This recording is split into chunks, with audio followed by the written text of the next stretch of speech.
இன்னைக்கு நம்ம என்ன பண்ண போறோம்னா ஆர்சிபி பிளேயரா மாற போறோம். இப்போ என்ன பண்ணலாம்? இப்போ பாருங்க. Sick sick stop.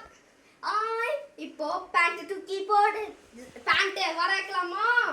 ஜீம் பூம் பா சிக். ஓகே. போட்டு இப்போ இம்பு பண்ற காளி. ஐயோ சாரி. ஓகே. போ கடைசியா என்னோட ஒண்ணே அன்லாக் பண்ண போறேன். ஜீம் பூம் பி ஜியோ. ஓகே ஜோ ஆன் பண்ணிட்டேன். எப்படி? ஆனா நம்ம விராட் கோலி மாதிரி இல்லாம கொஞ்சம் நல்லா இருக்கணும். பாய் மக்களே.